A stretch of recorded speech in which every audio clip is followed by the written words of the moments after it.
We are live. We are live. Welcome to college football's Peek Around the Corner with your host, Greg Flugar. We cover everything in college football because we love everything in college football. And if you do as well, please subscribe to our channel. Smash the like button if you like our content. Share the video with your family and friends. If you want to support this college football rebel outpost, the home for the college football sickos, with a donation, help us keep the lights on. Hit that $sign where you make a comment, and I'll get to your super chat as quick as I possibly can. Welcome everybody into the studio that sits on the corner, the very corner of Keith Jackson Parkway and Kurt Gowdy Avenue. Do not be afraid. Do not be afraid to become a legend with your comments and with your phone calls. Welcome on in. We are going to be covering live in real time the college football playoff rankings from the playoff selection committee. We are going to be going through all of that tonight. And look, am I being a jerk? Am I being a jerk? Am I being a jerk when I'm praying? When I'm praying for playoff chaos? Am I being unreasonable? Am I being bitter? Am I being ungrateful? Yes. But I don't think I care. I don't. Sorry. Look, Look. When the final rankings come out from the playoff selection committee, in whatever team, whatever fan base gets burned, I will have empathy. I will have empathy. I'm not a monster. I'm not a monster. I'm not the fat monster from Minnesota. I'm the fat guy from Minnesota.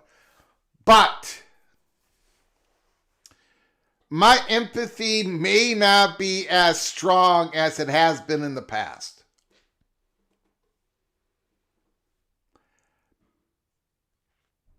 Yeah, I am. I'm. Again, we're at DEFCON 1. DEFCON 1. Nothing has changed. Josh Pate says the 2014 playoff auto bids, the proposal is pathetic. He said that today. John Wilner puts out, it's absurd. Again, everyone is using the word absurd. Everyone is claiming that the 24 playoff team proposal with 4-4-4-4-2-6 is an attempt to ruin college football. You can't just simply disagree. They got to claim that it's an attempt to ruin college football.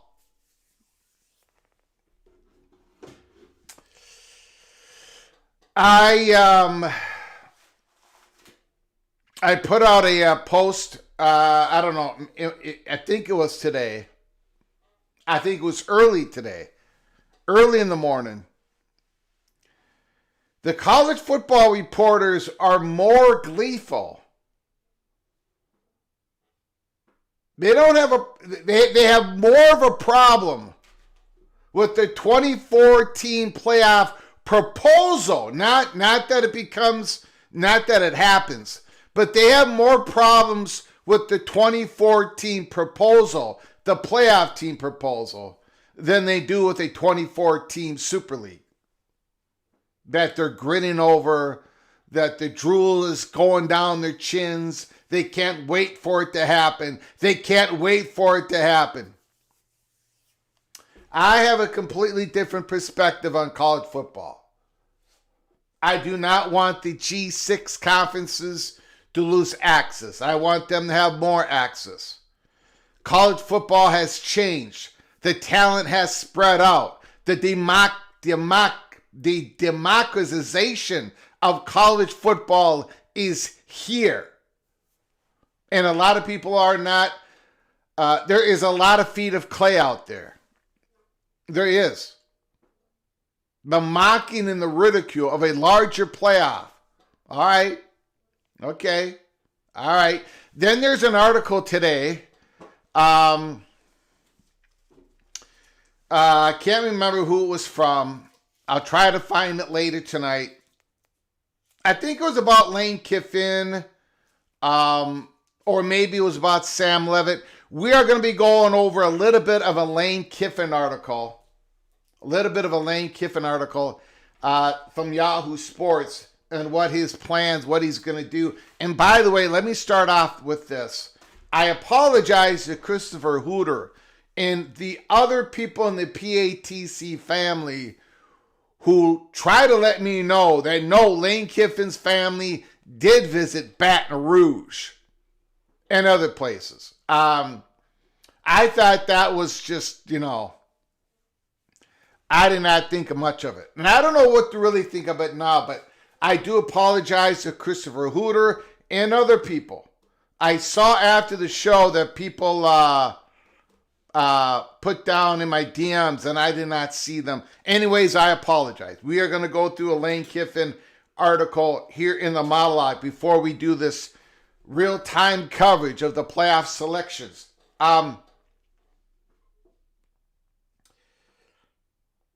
Yeah, so in this article, and I don't remember who wrote it, but people were basically saying and it may be in the Lane Kiffin article, but anyways, it was saying, look, the NIL deals is going to be more difficult, right? We're still going to be able to give NIL deals to players, but we may not be able to go way over the cap. Maybe only $10 million over the $20.5 million rev share. Right? The NIL money is going to shrink. It's already shrunk. They already have the data on it. The deals that are being approved, the NIL money has shrunk. Okay? So, what does that tell you? What does that foretell? It means that, again, we're going to have more of a spreading out of the talent, more competition. And in my opinion, we're paying the players, as we should be. The labor costs are going up, as they should be. And we want to support non-revenue programs here in the universities, the non-revenue sports, the Olympic sports, as we should be. Everyone is looking for more revenue, as they should be. It's only the Big Ten that gets ripped upon by the professional college football reporters when they're looking for more revenue. And we have a competition in what's going to happen. What's going to happen is the following. It is going to be more and more difficult to separate the 10-2 teams, the 11-1 teams, the 9-3 teams from different conferences, from larger conferences with imbalanced schedules. It's going to be a joke. It's going to be a mock. I'm going to mock it. As the college, as the professional, and that's how I'm calling them now, the professional college football reporter class of individual mock the idea of a large AQ model. I am going to mock this ridiculous situation that we're in because the world has changed. Larger conferences, more talent spread out, more difficult to figure out who is the best teams in the country. We're not turning this into, again, I'm just setting the table. We are not turning this into my propaganda speech on the 2014 playoffs. We're not doing that tonight. But again, I would rather have a world in which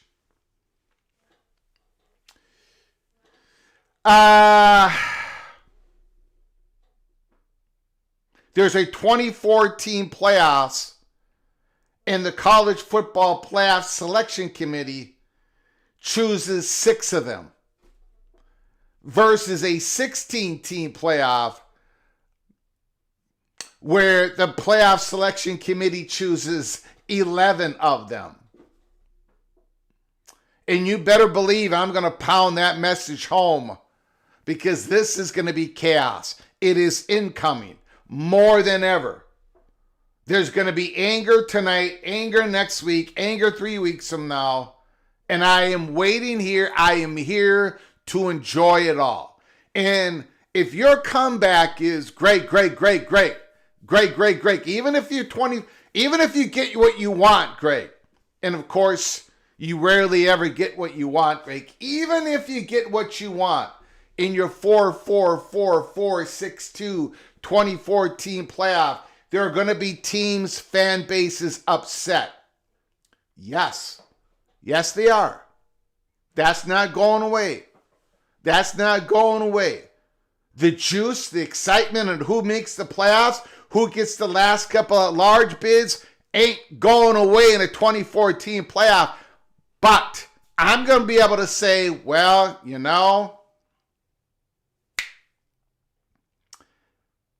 you had every opportunity in the world to finish in the top 4 spots in your conference standings. But we can't say that now, can we? If you get burned as a second place team because the committee is trying to analyze the differences between a 10-2 in Miami versus a 10-2 Vanderbilt, I'm telling you, chaos is incoming. It's coming. It's coming. And I'm going to be sitting here enjoying it all. I am going to be enjoying every little morsel of it. So prepare yourself now. Prepare yourself. There's going to be a lot of crying going on. And I've got these all ready for you. I got these all ready for you. And the more chaos, the more heartburn, the more anger, the more there is, the better the future of college football. I hope the SEC gets everything they want this year. I hope the Southeastern Conference gets everything they want. Everything. You want 5 teams? You think you get 5? Okay, 5 teams. Do you really think 6 teams? Really? You think 6 teams? Okay, 6 teams. Whatever the Southeastern Conference wants, give it to them, playoff committee. Give it to them. This is my Christmas present to you in the Southeastern Conference. The fat guy from Minnesota to Greg Sankey. Everyone else is giving you flowers. Everyone else is giving you flowers. Nobody will write a critical article about you. Not a one of them. Not in the last 18 months. So I'm going to go ahead and join. I'm joining the bandwagon. I'm joining in. Whatever you want, Southeastern Conference, it is yours on a silver platter. Now, you're still going to have to win the games on the field in the playoffs. But you should get all the at-large bids. I hope you do. I pray that you do. Because if you do, if the Southeastern Conference gets more than what anybody outside the Southeastern Conference thinks they deserve to get, then we're going to have chaos. Then we're going to have an uproar from the Big 12 and the ACC. In this time, don't flinch. Do not flinch in front of Greg Sankey and all those precious college football reporters that serve at the feet of the Southeastern Conference. Chaos, chaos, chaos. Let's go. And it starts tonight. The first couple of weeks of the committee, the playoff selection committee being released, the rankings. All right. This one is really going to turn it up, baby. It's really going to turn it up. I cannot wait for tonight. Okay, so anyways, I want to thank everybody for joining us. I do appreciate it. We've got some very nice gift. We've got a gift of membership from Ricky Tungate. Thank you, Ricky. I appreciate it. Mr. Hoosier. Now, Mr. Hoosier, I've got, I predicted the Hoosiers. I'll go through it in a moment. I've got Indiana being in second in the rankings, number 2 tonight as the rankings get released. I'll go through my predictions of the rankings tonight, and tomorrow I'm going to be going through the predictions of what I think it's all going to end up as. The December 7th, and I've been doing that every week. We're going to do that. We're going to do that tomorrow. Adam Vulture, you have received a gift membership from Ricky Tungate. Both of you are knighted. Both of you are knighted. Cloak and dagger. Cloak and dagger. Thank you, Ricky. Thank you, Mr. Hoosier. The time is now for Indiana. The time is now for Indiana. Indiana is going to Indianapolis for the Big Ten championship game. Think about that. Think about that. In a historic achievement for Indiana. Historic. Congratulations to Indiana and all the Hoosiers across the country. Congratulations. Unbelievable. Stephen McNeely. I'm all in on the 4-4-4-4-2-6 playoff. Thank you, Stephen McNeely. I appreciate it. We are in the vast minority. Stephen McNeely, thank you for your generosity. Ricky Tungate, thank you very much. Vulture, Adam Vulture, all of you are knighted. All of you are knighted. Cloak and Dagger. We've got MBM with a super chat. We got the cowboy. We got the cowboy.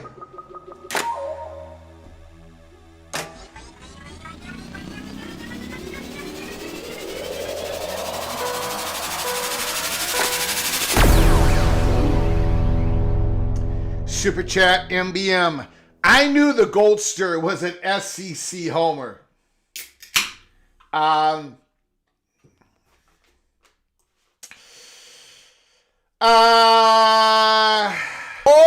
my God. Oh my God. I am tonight. And I am next Tuesday night. And I am the next following Tuesday night. You know why, MBM? Do you know why, MBM? Because I need Big 12 country. I need Stillwater. I need Manhattan. I need Lubbock. I need Lawrence. I need them all. I need you guys to wake up. To wake up. Wake up. And I don't need any more of this. Your Mark is playing fifth dimensional chess. I don't need to hear any more about Phillips is doing something that you just don't understand, Greg. No. That don't work for me. Say it out loud. Say it out loud. Hey, you said it out loud to the Big Ten. Your Mark, Phillips, and all the ACC and Big 12 beat writers. You said it out loud. You said, oh my gosh, that Big Ten. Oh my gosh, that Big Ten. Oh my gosh, that Tony Petitti, doesn't he understand? He's for uneven AQs for the conferences. That can't happen. They said it out loud. They said it out loud. So why don't you say out loud to the Southeastern Conference, this doesn't work for us, brother. The 5+11, you really want to go into a 5+11 world with the SEC?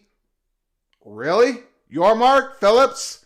Now it's time to say something out loud before I have to eat a cheeseburger, for God's sake. If you don't want to do it for Oklahoma State, if you don't want to do it for Kansas State, if you don't want to do it for Miami, if you don't want to do it for Florida State, do it for me. So I don't have to eat a cheeseburger on December 1st. My goodness. Thank you, MBM. I appreciate the super chat. I appreciate the generosity, sir. Thank you so very much. 511 is a trap. 511's a trap.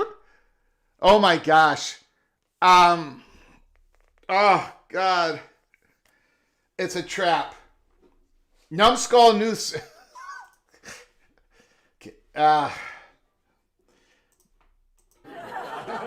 MBM 5+19.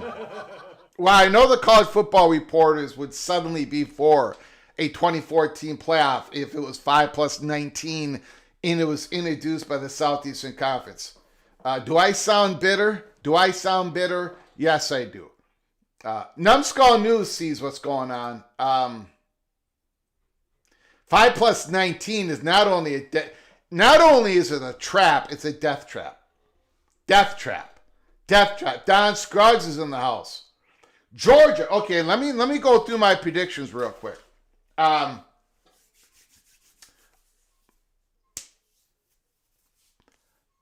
think Ohio State's going to be number 1 tonight. I think Indiana's going to be number 2. I think Texas A&M coming back 30-3, win 31 or whatever the score was, 31-30 at the end. I watched the game and I can't remember the score. Texas A&M going to be number 3. Georgia is going to be number 4. Georgia is going to end up winning the Southeastern Conference. Georgia is going to end up winning the Southeastern Conference. Texas Tech is going to be number 5 tonight. Correct? Texas Tech is going to be number 5 tonight. Don Scruggs doesn't like that I have Georgia at number 4. We'll see what happens. Number 6 is going to be Ole Miss. And I think that's where they're going to stay. Number 7 is going to be Oregon. Number 8 is going to be Oklahoma. Number 9 is going to be Alabama. Number 10 is going to be Notre Dame. Number 11 is going to be BYU. And number 12, I think, is going to be Utah, with Vanderbilt, Miami, and a whole mess of teams behind that. I do believe that tomorrow, when I put out my predictions on how this is going to end, like I do weekly, I am projecting a world. In which we see the Miami Hurricanes making the playoffs. I do think Miami makes the playoffs. Oklahoma winning, beating Alabama, was not good news for Miami. But I think at the end of the day, it might be even worse news for Utah and BYU. I think they're going to have Miami ahead of BYU and Utah if BYU loses to Texas Tech, by 12 points, 14. Now, if it's a really close game, if BYU loses the last second field goal, like SMU did to Clemson, I can see BYU getting their last at large spot. But I think they're gonna be this King Solomon situation where they can't quite put Miami ahead of Notre Dame, even though Miami beat Notre Dame. But Miami's gonna finish 10-2. Notre Dame's gonna finish 10-2, and they're gonna have Miami in the playoffs. And Utah and BYU are not gonna make the playoffs, and that is gonna lead to a lot of bitterness. I think that's where this is all heading. Kenneth Maynard believes the Hurricanes will be in. Numbskull News says Miami won't make it. Kenneth Maynard thinks Washington State. He hopes Washington State takes out James Madison.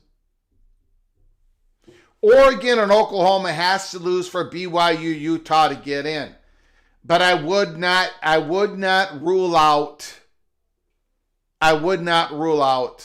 USC if they beat Oregon, if they thump Oregon. Miami was 10-2 last year, no question about it. Will a 3-loss Oklahoma make it? I did not think Oklahoma was going to beat Alabama, so I did not have Oklahoma making it, but they did defeat Alabama. So Oklahoma now is in good shape. Okay. Alrighty. We'll go through more of your comments here.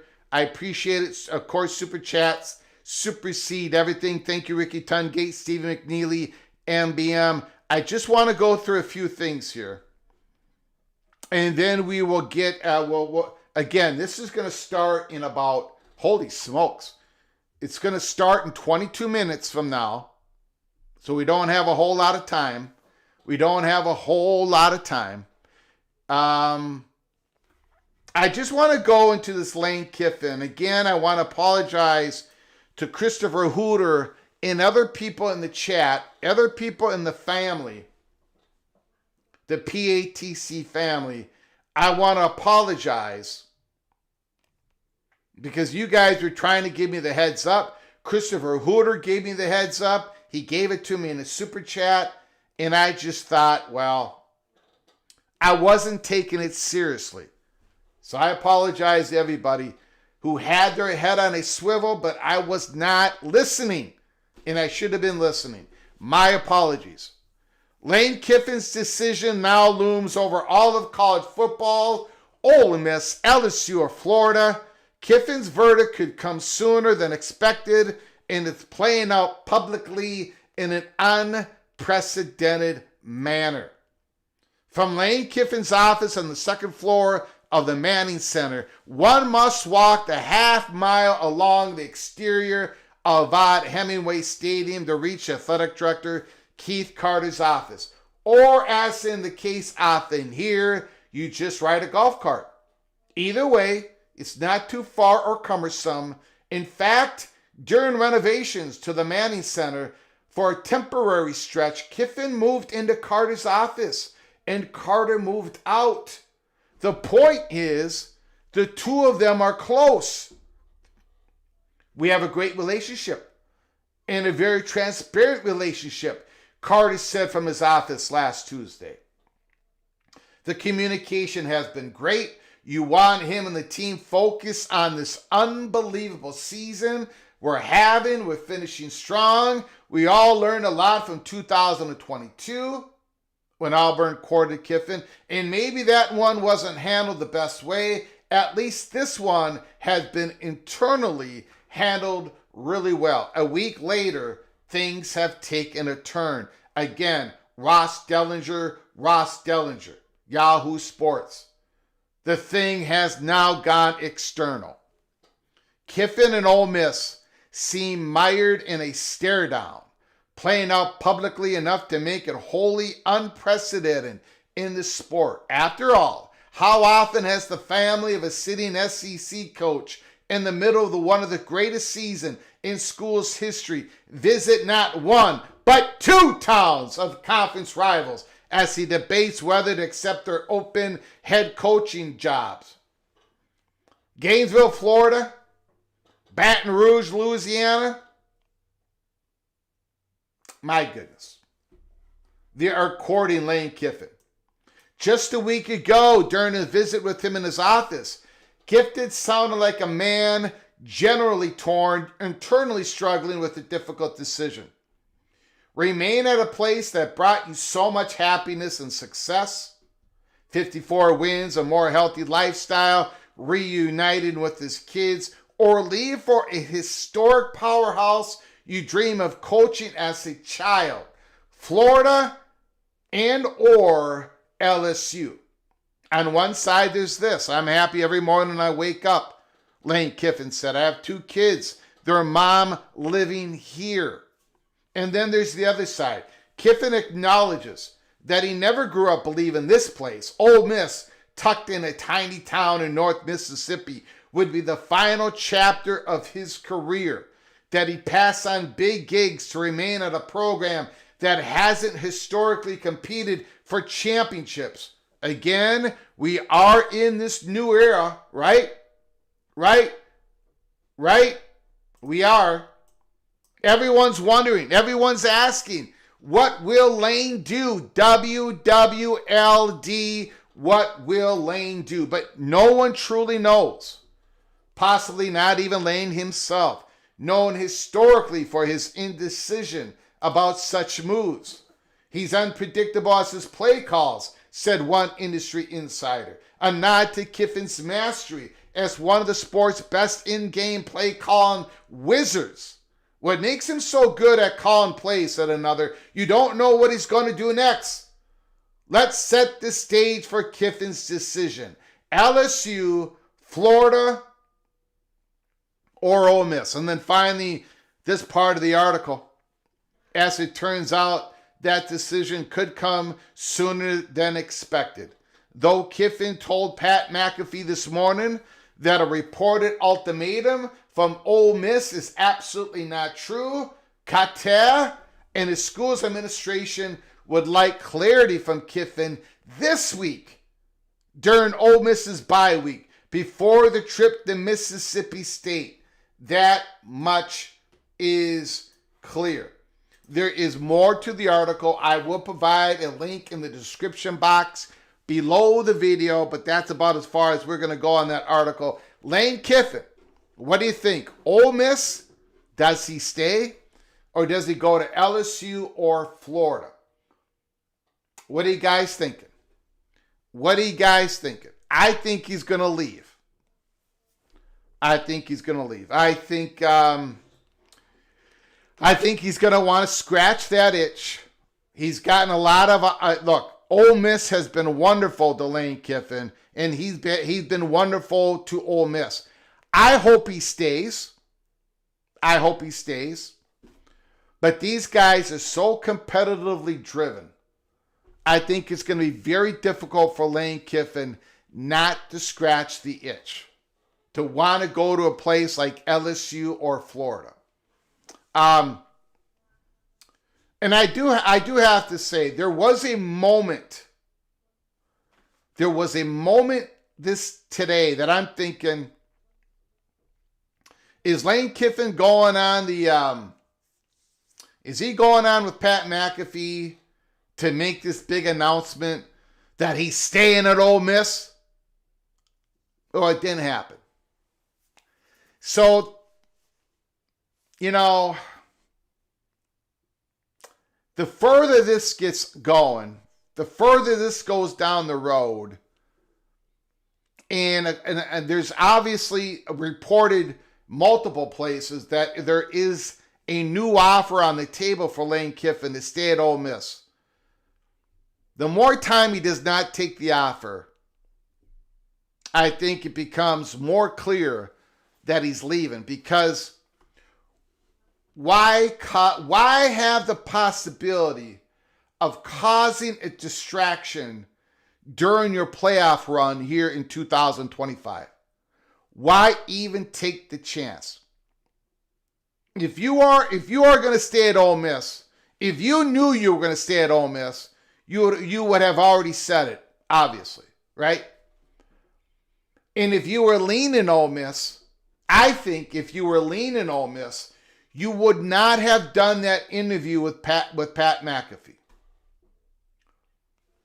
But I think, just my speculation, I think he's looking to possibly. I think he is going to leave.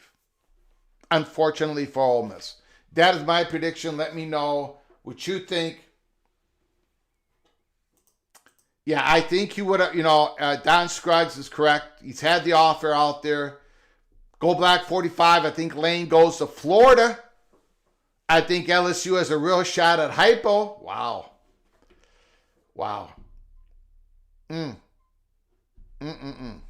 Rock and Ran. I thought Lane was going to leave until I saw him on the McAfee today, and now I don't know. I thought he was possibly going to announce he was staying at Ole Miss, and because he didn't do that, now I think he's leaving. Jared Jones thinks he's going to LSU.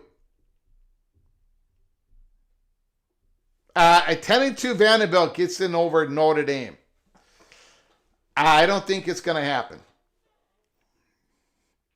I don't think that's going to happen. I think, and I wish I had it ready for tonight, but I don't.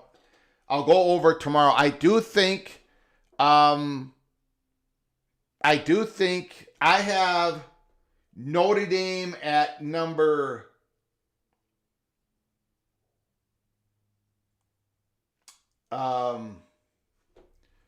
I've got Georgia Tech, Virginia, ACC champ. I think I got Georgia Tech now. Although that defense, ACC champ at 11. North Texas, East Carolina, whoever the American champ is, / James Madison at 12. So G6, G5 champ at 12. ACC champ at 11. Miami at 10. Notre Dame at 9. And BYU, Utah out. And look, whatever it is, I'm going to have empathy for the fan base who feels the pain. But I got to tell you, I am rooting for absolute chaos, mayhem. I am going to be cheering for commissioners to get out there and say this is BS. I'm going to be sitting here and I'm going to be enjoying all of it. This sport is more competitive than ever. The talent is being spread out. The democratization of the sport is happening. It's been difficult. Players are getting paid. The NIL money, it's been reported yet again today that NIL money still plentiful out there, but the differences in NIL bank between the programs are not as big as it was because of what they are approving. Now that might change with lawsuits and everything, but right now, look, the talent is spreading out. The portal window, you got James Franklin going to Virginia Tech. No disrespect to Virginia Tech, but you got James Franklin not even waiting around to the end of the coaching carousel. He took the job at Virginia Tech. We need a bigger playoff. We need a bigger playoff, and we need conference standings to mean more. We need to have the selection committee have its impact less. 6 out of 24 the committee should be picking, not 11 out of 16. And the more chaos we get in this playoff selection, the better off the sport is going to be in the long run. That is my humble, selfish position, and I'm rooting for chaos. I'm absolutely rooting for chaos. John Teal, thank you for the super chat. Appreciate it.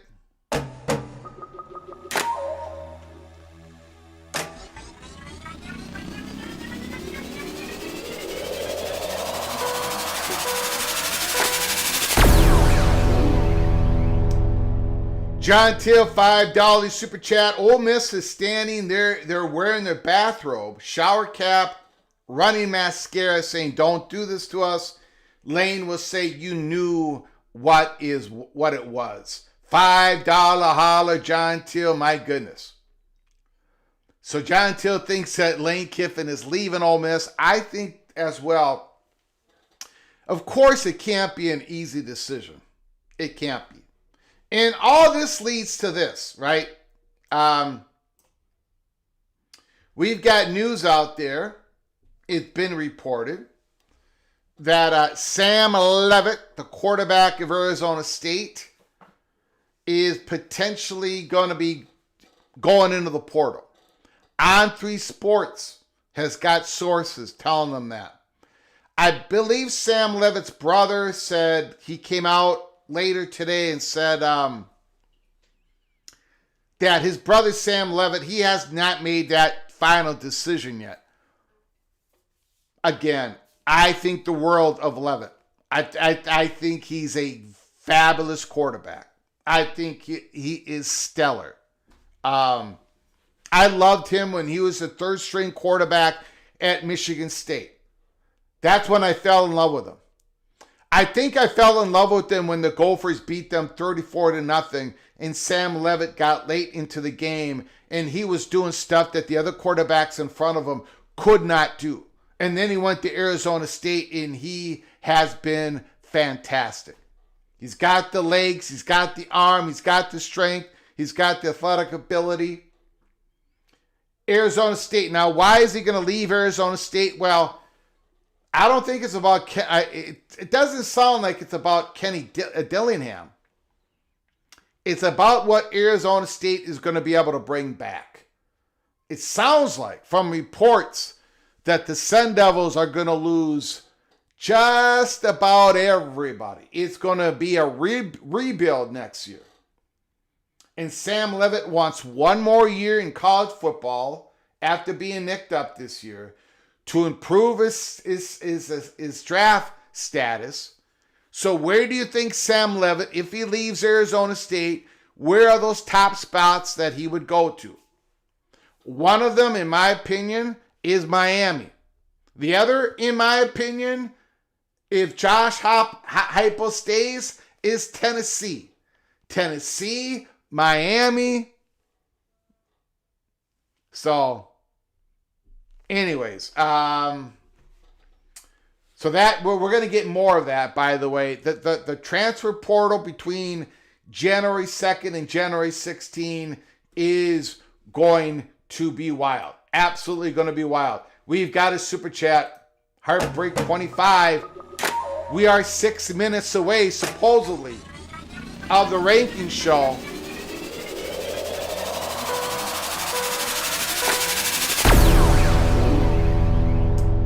Heartbreak 25. I still appreciate the mighty Gophers ruining rules. Penn State head coach interview, Sky Yuma. Thank you, Heartbreak 25. I guess it's the one thing we did correct this year. Golden Gophers. The worst 6-4 team in the nation by far.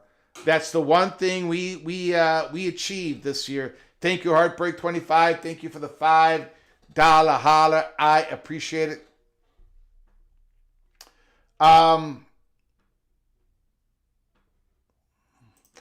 and Rant, it's getting ridiculous that a player's agents now drop a Miami name for every quarterback portal option, like they are college football head coach agents claiming all their guys are in line for job X. I only say that because, Miami's doing a really good job with their, Cam Ward and for the most part, Carson Beck. I think Josh Heupel has again has done a wonderful job with his quarterback, Joey Aguilar. So very interesting times. Greg, the players are not robots. They can't play 1,000 games. I think he's talking about B Bean. He's talking about my 2014 playoff. You are correct. They're not robots. They are not robots. And you're going to have to pay them a lot of money if we do a 2014 playoffs. You do cancel out championship weekend. No conference championship games, if that would be the case.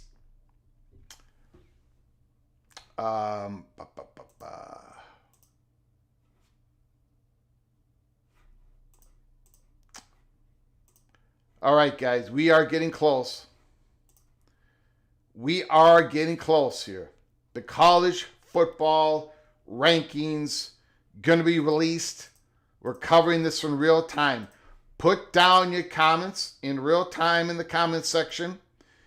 I will, after the rankings are done, I'm going to make a comment on it. And then we're going to open up the phone lines as quick as we possibly can. As quick as we possibly can.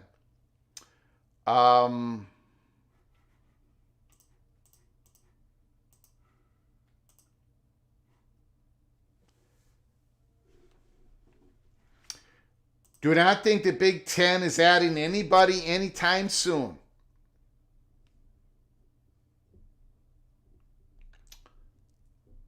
Nothing has been imminent. Nothing has been done or settled. And now definitely nothing is going to be done or settled.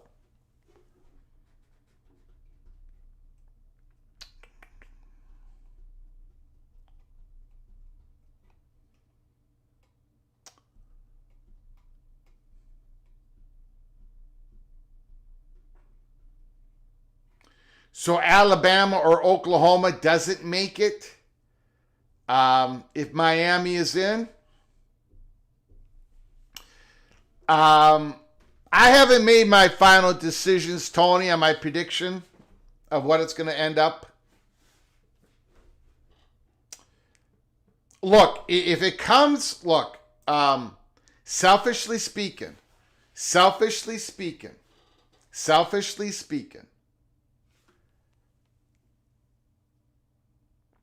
if ACC gets one team in and the Big 12 gets one team in, that is going to help my playoff chaos. That's going to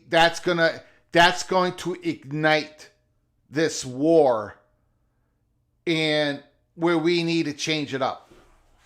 So in my selfish college football worldview, that would be the best case scenario. where only one Big 12 and one ACC team makes it. I think that's terrible for the sport, terrible for the regular season, not putting enough value in the regular season, not getting enough playoff access. People are talking about how I'm not going to go down that road. Not going to go down that road. Not going to go down that road. Not going to go down that road.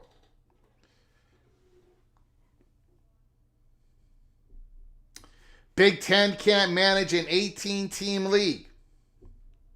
Okay. Can Michigan State afford to keep their coach? That's a good question.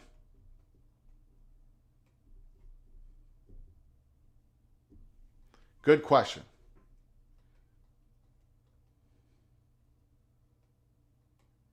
The American is deep. It's a gauntlet to get through undefeated for a G5 conference. James Davis says 3 ACC teams will get in. 3 of them? 3 of them. What 3? What 3 of them? Your Mark in Harlan needs to start a major petition for Utah as an at-large. Having one Big 12 team in a 12-team field is pathetic and unacceptable. And it is. It absolutely is. It's pathetic and it's in this day and age. Again, we've got college football reporters telling us every day it's changed. Everything has changed. But they don't want to. They don't want to change the structure of anything. They want players to get paid. Fantastic. Excellent. They want lawsuits to come raining down on college football. But they don't want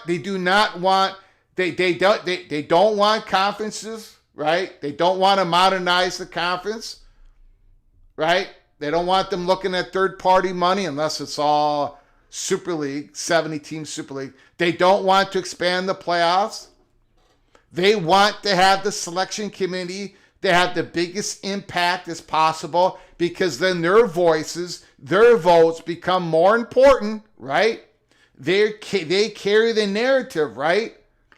Right? They can have more shows talking about how, we should have 6 SEC teams in and 1 Big 12 team in, right? Yeah, it's time to break the monopoly. And I get it. Big Ten can't manage anything. The Big Ten can't manage an 18-team league. The Big Ten is trying to ruin college football. The Big Ten is trying to let the wolf come in the door when it comes to private equity. The Big Ten wants a larger college football playoff, and it's embarrassing. They're trying to ruin everything. Blah-de-dee, blah, blah, blah. The Big Ten is the evil empire. Stuart Mandel, he wrote an article. Another athletic article today. I mean, it's right every day. It's right down the line. Big Ten bad. Big Ten stupid. Big Ten bad. Big Ten stupid. Big Ten. And then at the end of the day, at the end of the year, Big 12 has 1 team in the playoffs. ACC has 1 or 2 teams in the playoffs. They're looking for more revenue. They need more revenue. So do most of the Big Ten schools need more revenue. They're sponsoring more sports. They do not want to cut Olympic sports out of the equation. And the SEC sitting there with big paychecks, and they sponsor the least amount of sports, and they're sitting there and they got in the new strength of schedule and all these metrics that they wanted, that your Mark and Phillips laid down for them. They got it all, and now they want a 5+11. You really want a 5+11? Is that what you really, really, really, really want? I want chaos. I want it tonight. I want it next week, and I want it the week after. More chaos, the better. More chaos, the better. Let's go. Let's go. Look, BYU sponsors 21 Sports as Minnesota. Yeah. Yep. Very wealthy private institution. But on average, Steve McNeely, Big Ten sponsors way more sports and more expensive sports. And here's another thing. BYU is a very good football team this year. Utah is a very good football team this year. You go on X, you go listen to the debates, you go on the podcast, you listen to the debates, you listen to ESPN. Each and every one of them, all lined up. BYU and Utah should not be in the playoffs. They haven't played anybody. They haven't beaten anybody. Blah, blah, blah, blah, blah, blah, blah, blah, blah. It's a self-fulfilling prophecy. It's a circle. And it's going and it's circling, and going right down the drain. How can you watch a BYU football team and not think that's a team that you don't want to watch BYU in the playoffs? Really? You don't want to watch Utah in the playoffs? They're not worthy? You don't think Miami is worthy of the playoffs? How about Vanderbilt? Vanderbilt's worthy in the playoffs. In my opinion, this is a different era. It's okay to have a 10-2 team. It's okay to have a 9-3 team in the playoffs because they can make a run. In this year, in this era that we have created, and we cannot sit here and devalue these, right? Like, if the Big 12 gets one team in the playoffs this year, and let's say it's Texas Tech, one team, what do you think that does for Brett Yormark and the Big 12? Do you think that helps them? They have one team. That narrative again, oh, they only got one team, they're not any good, and everybody piles on the Big 12. Do you think that helps them in the next negotiations, viewership numbers, spot? No. Let's raise up the value of the Big 12. It doesn't hurt the Southeastern Conference. It doesn't hurt the Big 10. Let's raise up the value of the ACC. It does not hurt the Southeastern Conference. I'm sorry, it doesn't. If you have 6 at-large spots, it's mostly going to Southeastern Conference teams. The Southeastern Conference teams would have most of the first and second round buys of a 2014 playoff. You're raising the floor. You're raising the value.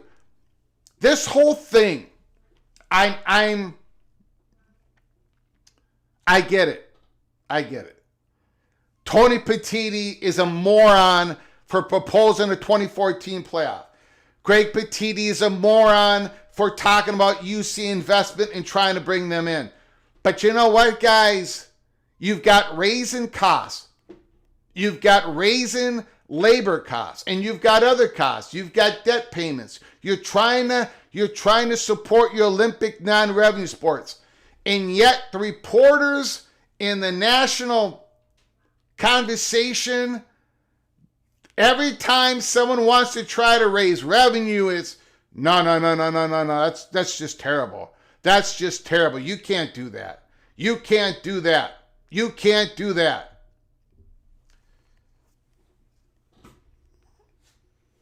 All right. I wasn't going to go down that road. I wasn't going to go down that road.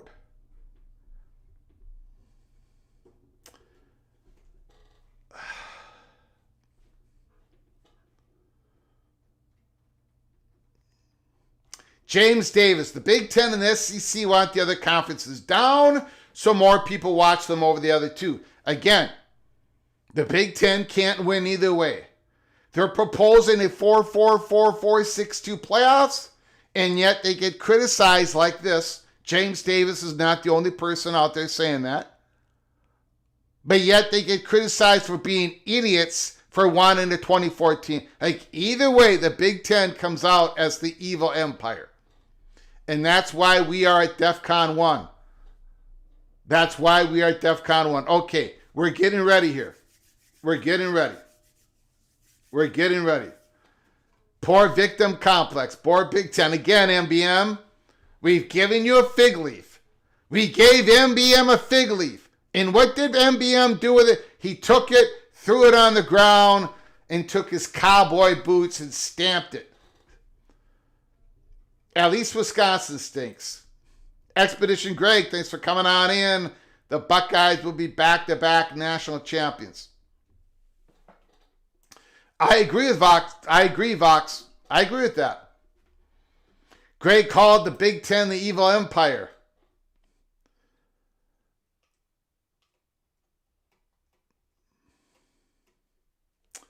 All right, guys, come on now. Let's go. Playoffs. Here we go. Here we go.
Let's go again. My prediction is number 1, Ohio State. Number 2, Indiana.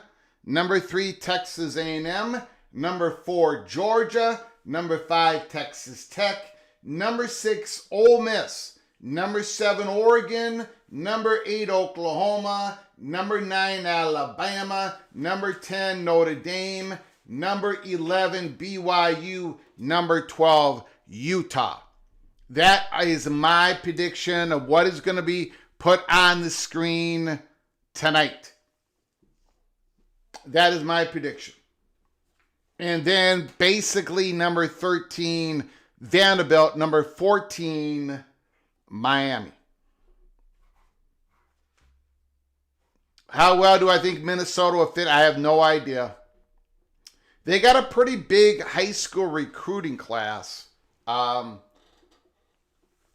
don't know. I mean, I don't know. We've got issues. That's all I know is we got issues.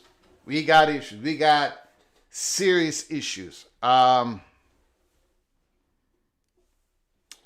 can't go into it.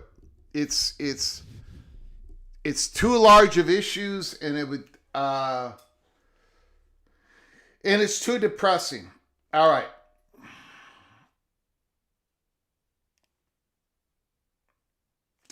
My number one goal in the transfer portal for the Gophers is that Drake Lindsay does not go in the portal. Because if Drake Lindsay goes in the portal, my funeral will be the Thursday after he officially goes in the portal. Here we go. Here we go.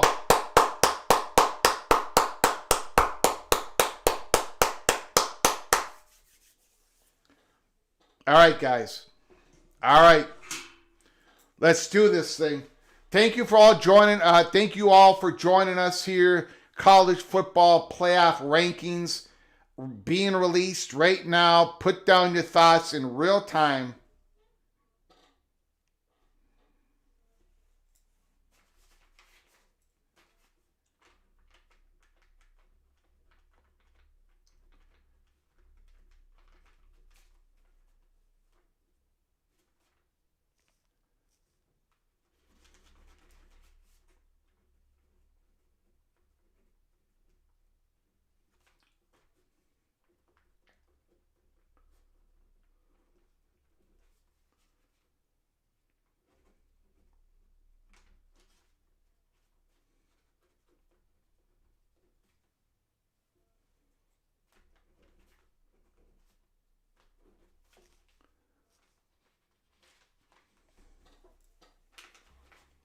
Jose, this is the most absurd thing. Rankings release. Eddie fanboy poll. Nebraska Steve, what happened to Minnesota after impressive win? It wasn't after Nebraska's win. It was before and after Nebraska's win. Nebraska is the only good football game that Minnesota has played all year. Okay, here we go. Arizona State 25. Tulane is 24. Houston 23. Missouri 22. Illinois is 21. Tulane is 24. Holy smokes. Tennessee is 20. Oh boy. Virginia is 19. Michigan 18. Texas 17. And Georgia Tech is 16. Texas is basically out of it. Texas is basically out of it.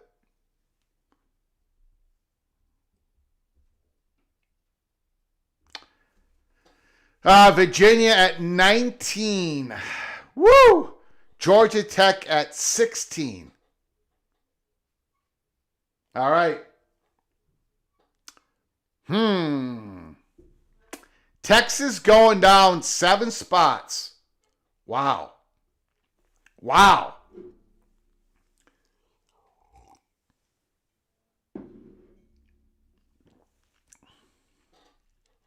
I don't know, guys. USC at 15.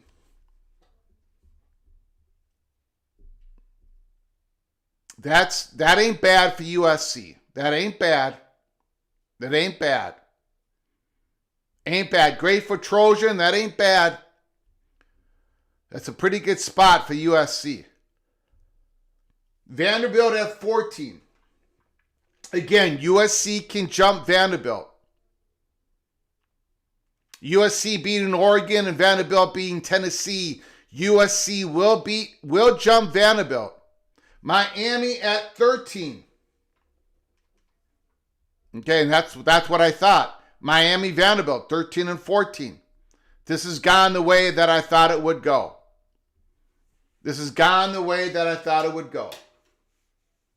Exactly the way I thought it would go. Miami 13, Vanderbilt 14, USC 15. Number 12 should be Utah. Right? Number 12 should be Utah. Number 12 should be Utah.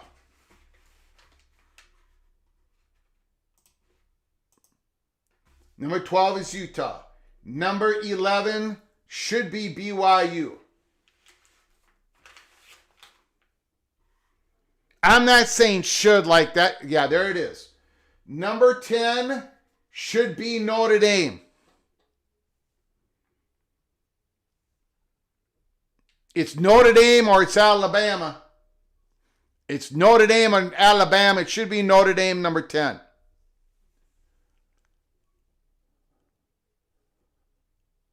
Number 10 is Alabama. Wow.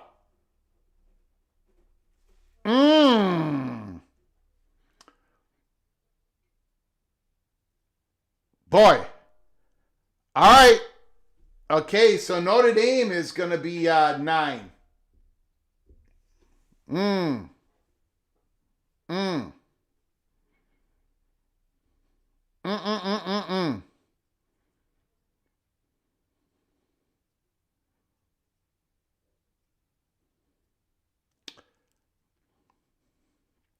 Number 9 is Notre Dame.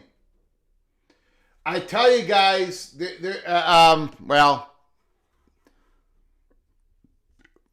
there is a narrative. I already know what I'm going to say after the show. And some people have picked up on it, like little knives here.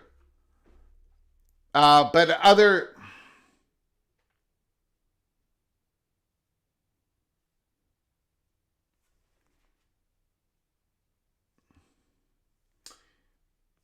Oklahoma, number 8.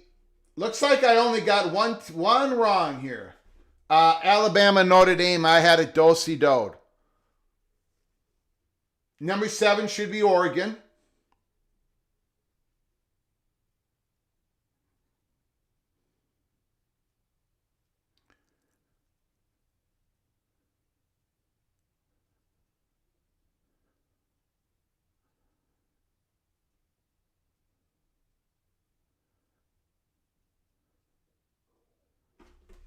There it is, Oregon.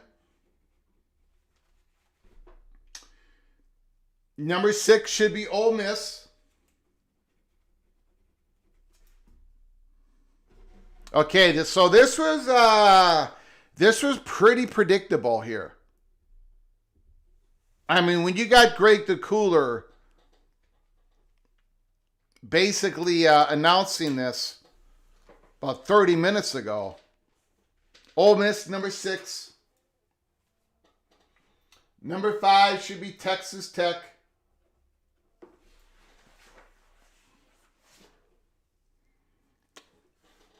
Numbskull News, let's go Auburn.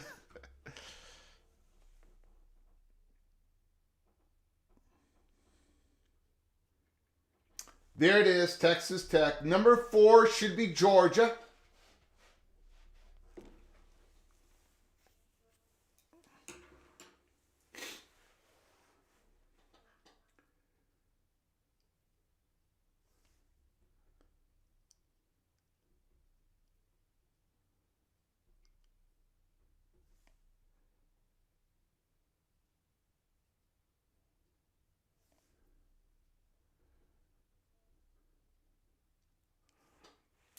Number 3, Texas A&M. Number 2, Indiana. Number 1, Ohio State. That's how it's going to be. That was really predictable. I think people are catching on here to the narrative coming out of tonight. Stormy Cyclone looks like BYU has to win out to get in. They either have to win out or they have to lose by a last-second field goal to... okay. All right. That was real predictable. And let me see if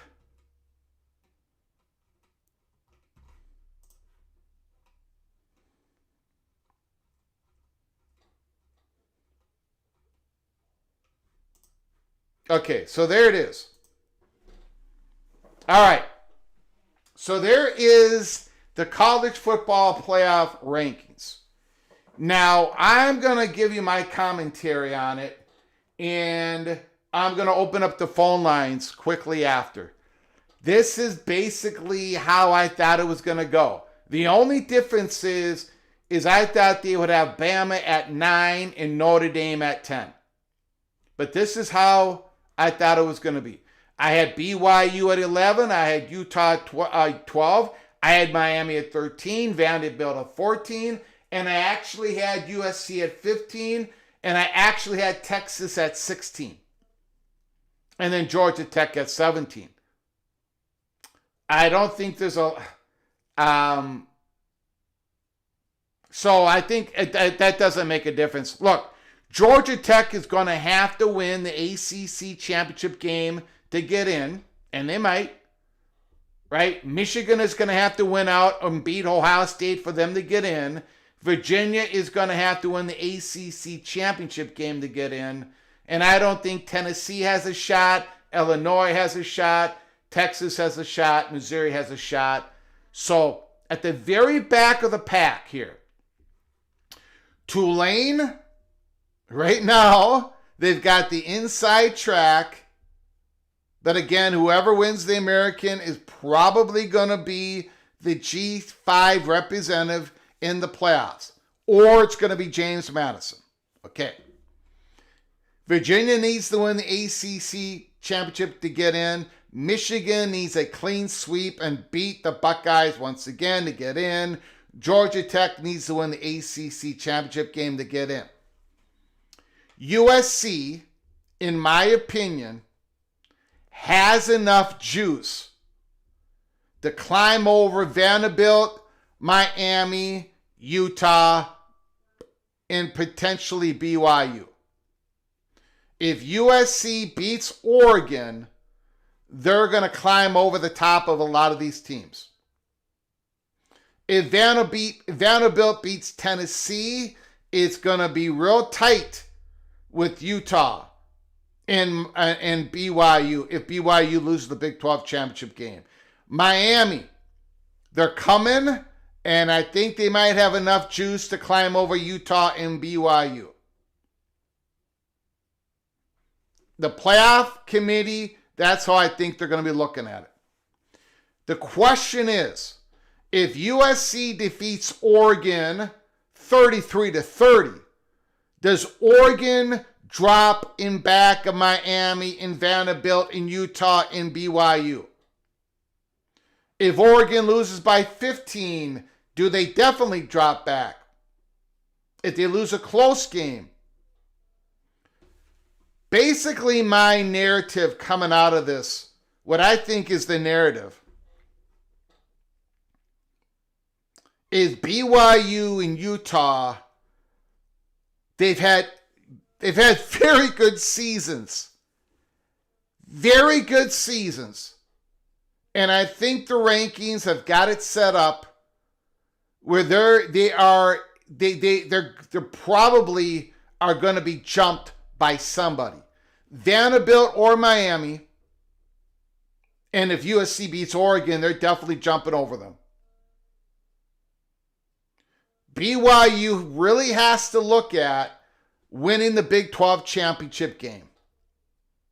If they lose by a field goal, maybe that's going to be enough. It should be enough for BYU to make the playoffs.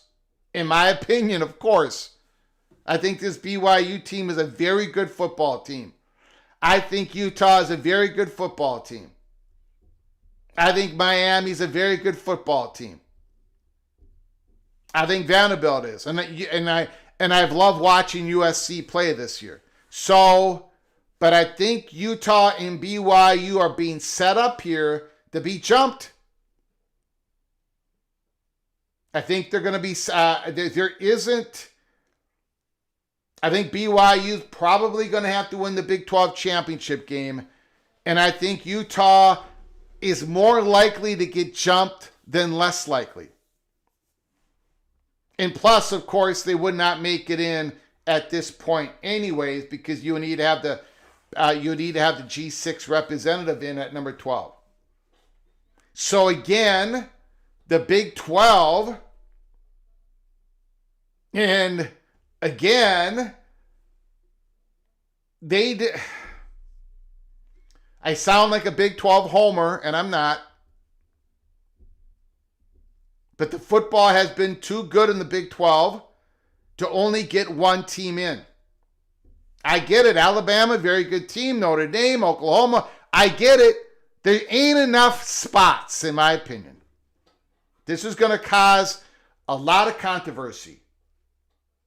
Right now, Texas A&M, Georgia, Ole Miss, Oklahoma, Alabama, that's 5 SEC teams in. 5 of them. 5. There's going to be an ACC champ and a G6 champ. So right now there's only one Big 12 team in. There's only going to be one ACC champ in right now. One ACC and one Big 12 team. Right now it's 5 SEC, 3 Big 10, Notre Dame, 1 Big 12, 1 ACC, and 1 G5. And if that happens again, and I think it's more likely than not, then we're going to get that playoff. We're going to get that chaos. We're going to get that chaos, guys. And I'm here for it. And the SEC wants to go to 5 plus 11.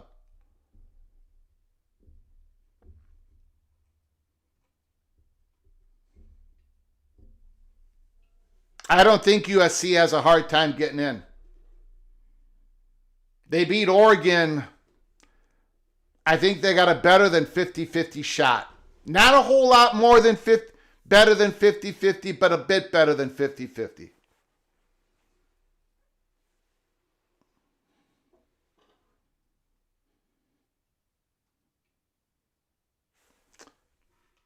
We're going to go to your phone calls.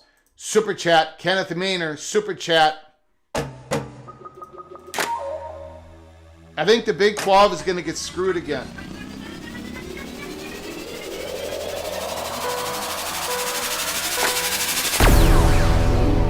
Says a lot about the strength of the American to have 3 different teams in the bracket, how tough it is. Basically, the committee has no respect for the Sun Belt or James Madison resume. The American gets in. I think they have, I wouldn't say they don't have any respect for James Madison. Right? They do have a very good loss out of conference. I would not say they don't have any respect. But they don't, again, and of course, James Madison,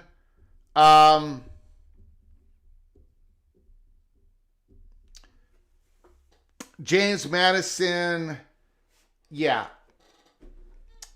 The Sun Belt, James Madison is a school that is probably going to be targeted at some point in the next wave of realignment in G6.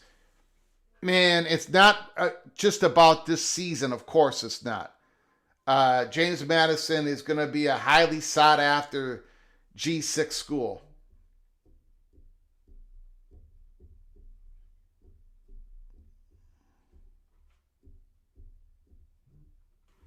Don't you think USC's position with scheduling Notre Dame is playing out in real time? Absolutely. I agree with that. USC has a very good argument on the Notre Dame scheduling.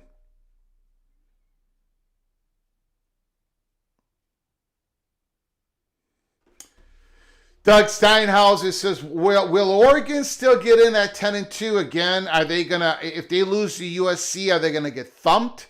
If they get thumped, probably not. But if they get beat by a field goal, do they drop in back of BYU and Utah?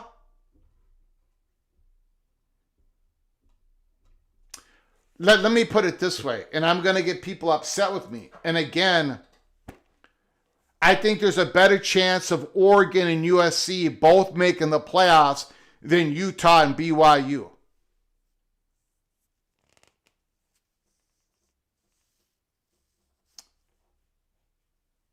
You know, it.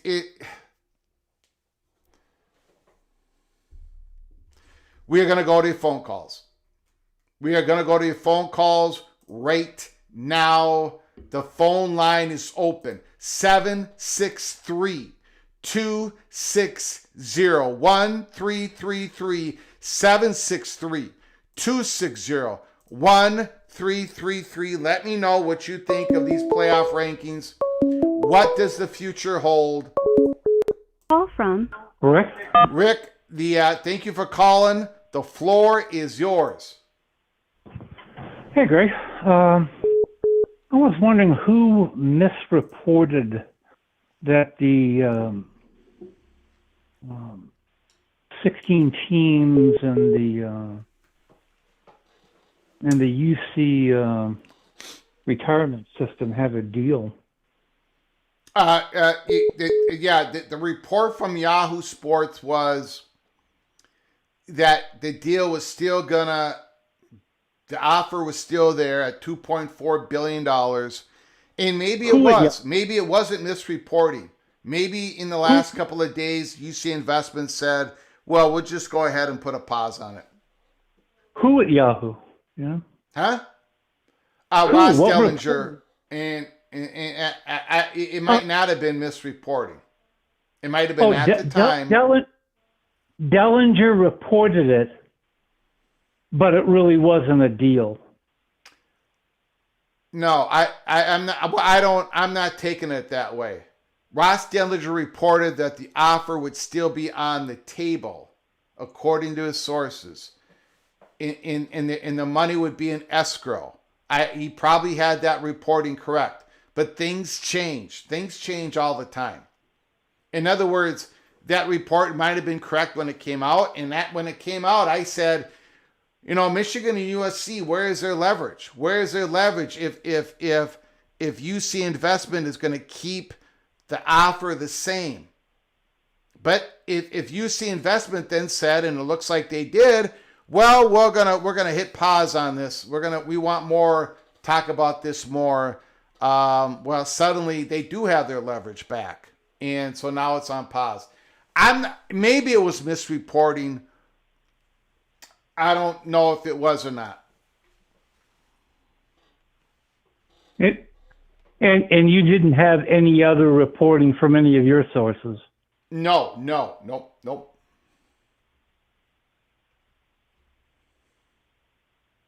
Okay. Thanks. Right. Appreciate it. Thanks for the phone call, sir.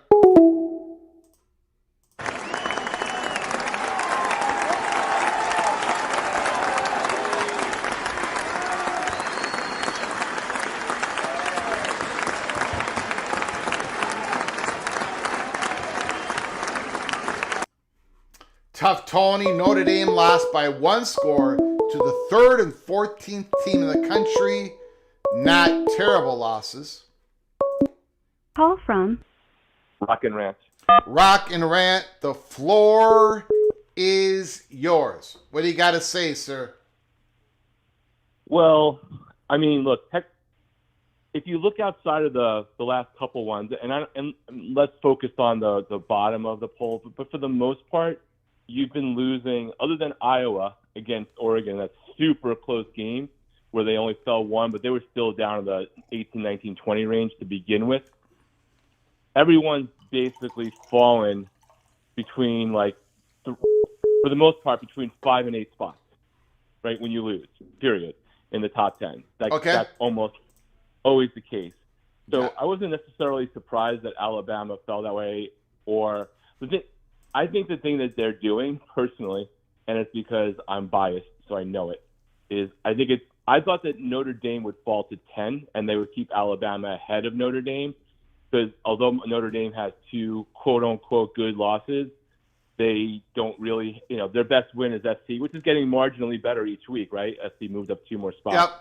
Yep. But I just thought if you looked at all the other metrics, right, and we don't know exactly what metrics they have, but if we use the similar ones, the FPI, regardless of whether you like them or I like them, a version of the FPI, a version of strength of schedule, a version of strength of record, even if they're not the exact ones that are on ESPN.com, that Alabama is pretty far ahead on a lot of those against Notre Dame. So I just thought it would have been Alabama 9, Notre Dame 10. And the reason why I'm harping on that is that it's on the first playoff rankings, they specifically said that if teams are not within 3 of each other, they don't compare them. And I found it interesting that they managed to make sure that they can avoid one more week of avoiding Miami and Notre Dame by doing that. Mm-hmm. And then it's like, let's say SC beats Oregon, they'll be able to do it again even as they move people up. So I don't know. I feel like they're trying to figure out a way to keep Notre Dame in, even though I think that Notre Dame might have hit their relative ceiling because they just have nothing. Their rest of their strength of schedule is in the 80s for the last 2 games. So it's hard. They're not going to get better in that metric or anything like that. I don't know that I think that Miami's going to leapfrog Utah if Utah keeps doing the way Utah's been playing the last couple of games, because they're already there. And yes, Miami's gotten closer to them, but I don't know. Miami's remaining strength of schedule against Virginia Tech and Pitt isn't that much different than Utah's. Miami and Utah's FPI Utah's actually ahead of Miami on that one. They're like neck and neck on a couple of the other metrics. So I don't know that it's a given that Miami would leapfrog Utah, even if they do style points and win the last 2 games. The real question, and I didn't hear the answer, I know you were talking, but maybe somebody in the chat remembers it. I know they asked the director, but I just got distracted, so I didn't hear the answer, about the conference championship rule. Like, if BYU makes it to Texas Tech in the championship game, and if they're at 10 or better and they lose again, does the rule that they use for SMU stick again, or do they discard it after 1 year, knowing that 3/4 of the committee is the exact same people who told us that was the reason why SMU was not going to get penalized last year? Well, now I may be probably misremembering, but I think I remember the committee watching that SMU Clemson game, and it was impactful that SMU lost.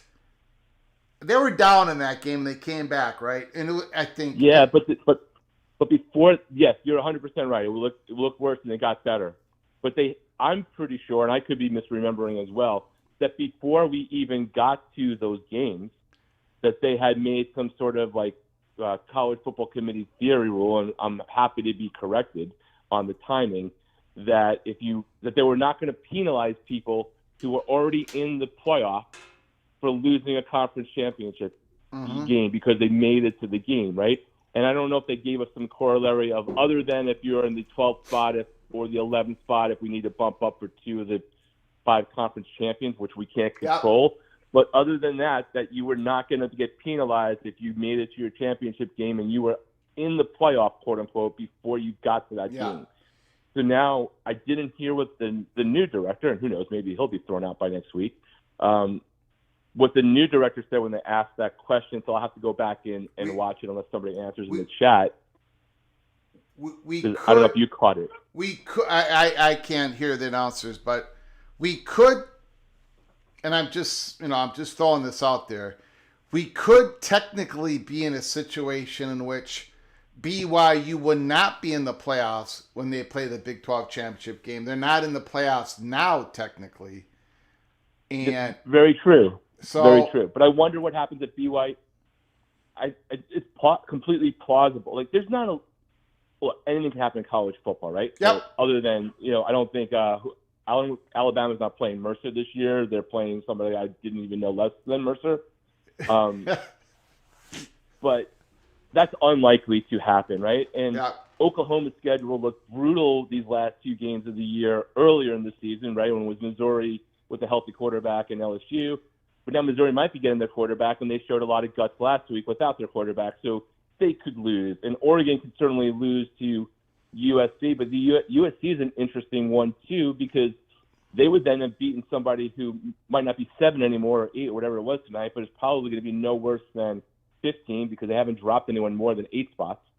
And USC's metrics are already very good across the exact same things we just went through. So it's entirely possible that somebody like USC beating Oregon in even like a moderately convincing way could leapfrog, could take a 3-spot jump or 4-spot jump over Miami or Utah as an think example. they will. Because of Yeah.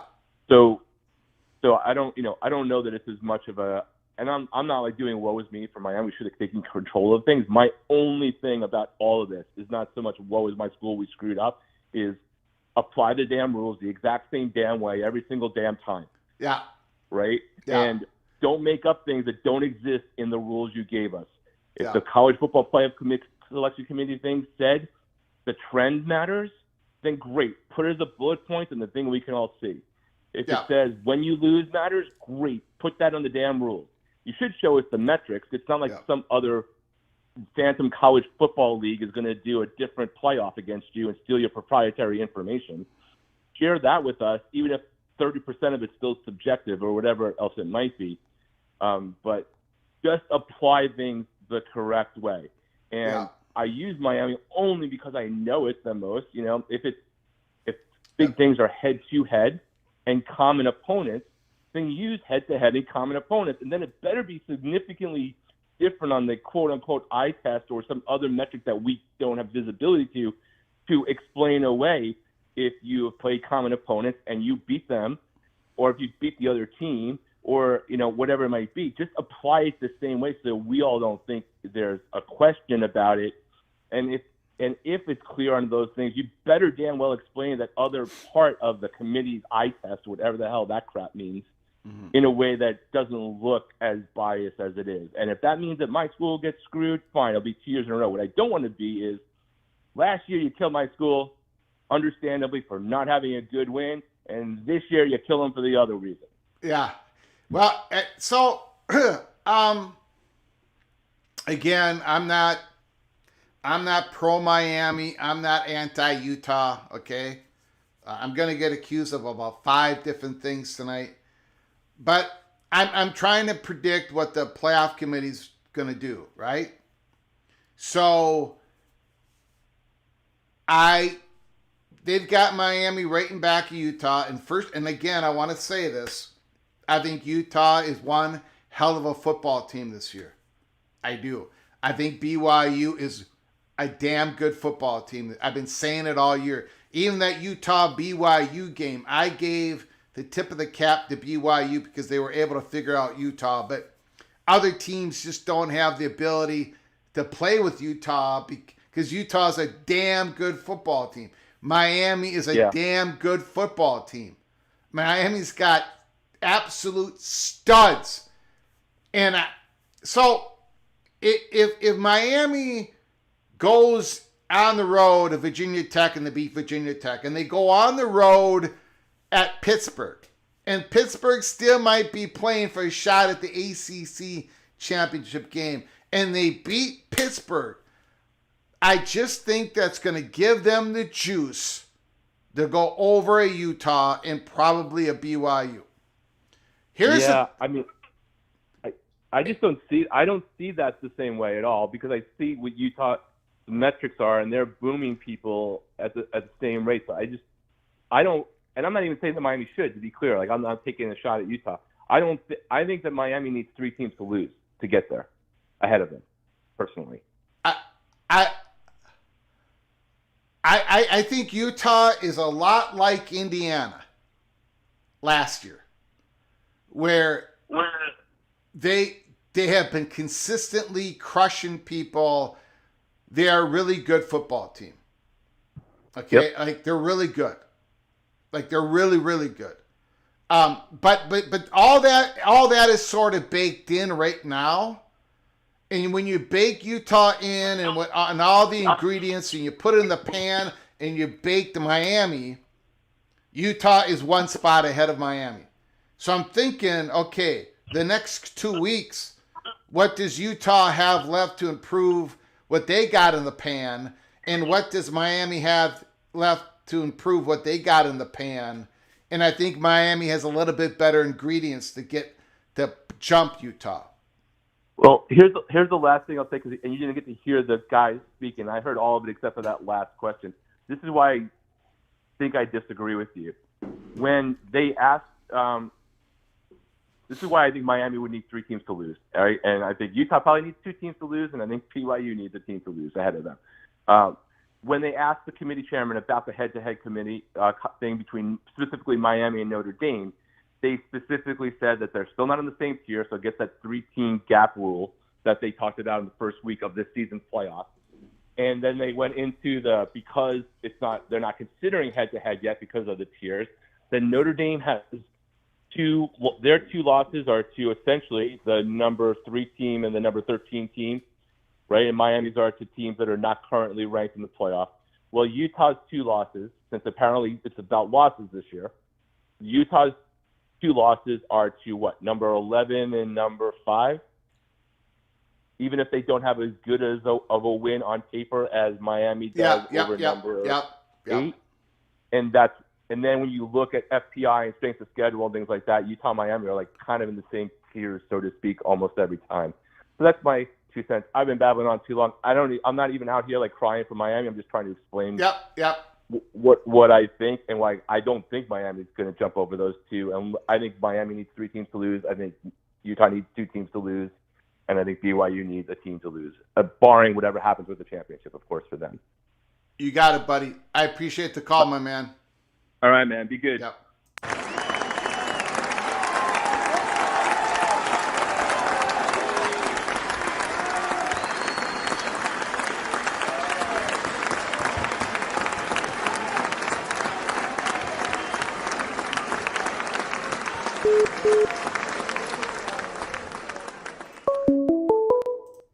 Call from Numbskull News. Numbskull News is on the line. The floor is yours. How you doing, sir?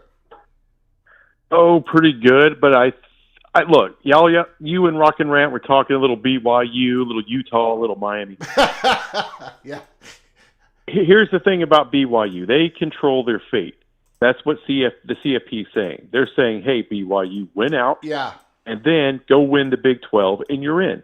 Yes, sir. And Texas isn't going to drop out of the CFP by losing the Big 12 championship game. No that ain't way. going to happen. Yeah, they're in. They're in. Yes. And now Alabama is the 5th team, so they're the first team basically out of the SEC. So what they're telling Alabama is, hey, you could win out if that's fine, that's cute, win out, but if certain things happen, you're gonna stay home again with 2 losses this time because Really? there's just too much. That's what's gonna. Who else do you knock out? I mean, in all fairness, you should knock out Notre Dame, but they ain't knocking out Notre Dame. Oh, I see what you're saying. Let's say BYU beat Texas Tech, Alabama drops out of there. Yeah. Yeah, the 5th, whoever the 5th SEC team would be. No, I get what you're saying. You're absolutely correct on that. Yeah. Now, I think if you look at the overall 25 teams there, that should tell everybody we need a 24-team playoff. There are 24 worthy teams here to be in a playoff. There are 4 teams from every Power 4 conference that are worthy to get AQ spots. And that would be one hell of a fun ride in the CFP with 24 teams. Yes, I mean, with the Big 12, I'd feel great with Tech, BYU, Utah, and Houston because you can overlook Houston if you want, but they will come up and bite you right in the crotch if you ain't watching. And more importantly, with a couple of weeks left to go, it would be the battle to see who would be the 4th team, right? Exactly. That should be in the mix. People are tired of listening to me talk about it, but yeah, go ahead, sir. Yeah, but this year, I mean, whether it's Michigan, USC, Miami, the before mentioned Houston, whatever, there's going to be a slew of 10-2 teams left out of the playoff this year that have a legitimate argument to be in it, and a legitimate argument to believe that they could go to the semifinals, right? I mean, it's yeah. And there's even with 16 spots, you're going to still leave out some really good teams that can make an argument that they can go in there and win a game. Yeah. So to me, it's 24. And the one we should kick out is Tennessee. Why is Tennessee in there? Tennessee has played absolutely nobody. It's a joke. Yeah. It's a joke. Yeah. I mean, I'm sorry, Sam Madison should be in there James Madison. James Madison should be in there over Tennessee. Mm-hmm. That just disgusts me all. Yeah. I don't blame them for putting Mizzou back in there, but they've never taken Tennessee out, and that's just that's gross. That's gross. And as far as all the talk of, we need to have, the same qualifications every year, that's never going to happen with, because you got to change up everybody who's in the CFP committee every year. So that's never going to happen. The only answer to that is all the Power Four get 4 AQs, and then you don't have to depend on the CFP to do all the work and the committee to screw everything up, because they're going to. Yeah. They're going to get things wrong.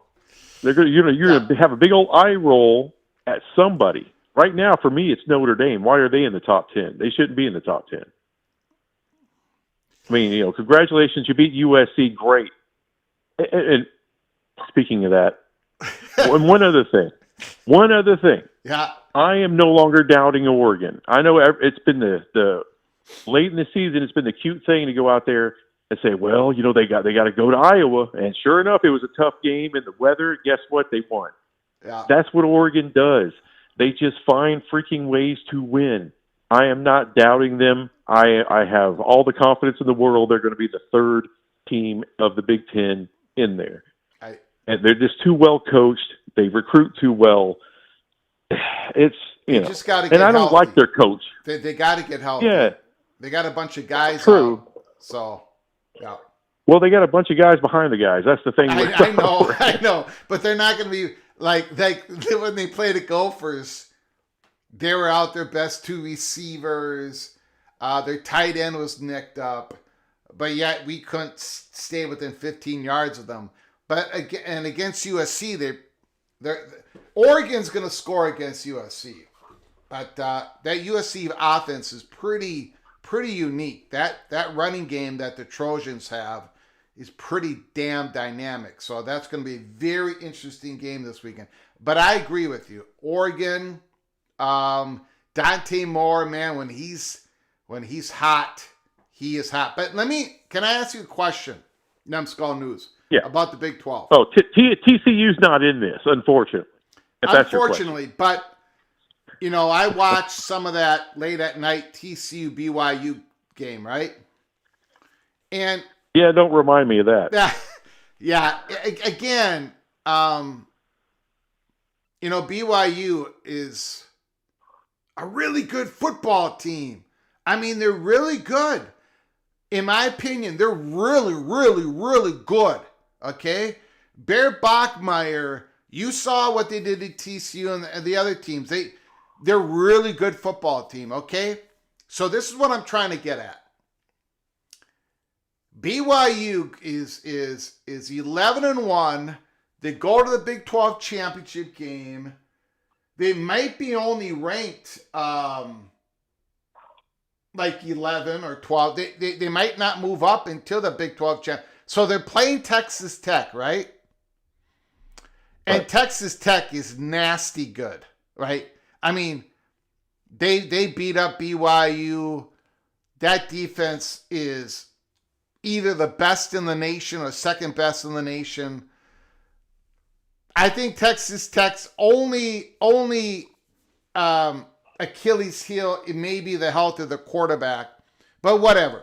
Let's say Texas Tech beats up on BYU again, all right? An 11-2 BYU team getting beat twice by the Red Raiders, who could end up being the national champions. That's going to be enough for BYU not to make the playoffs. Really? Really? If that is the case, then this playoff isn't big enough. Numbskull News. It just isn't big enough. No, your response? It's not.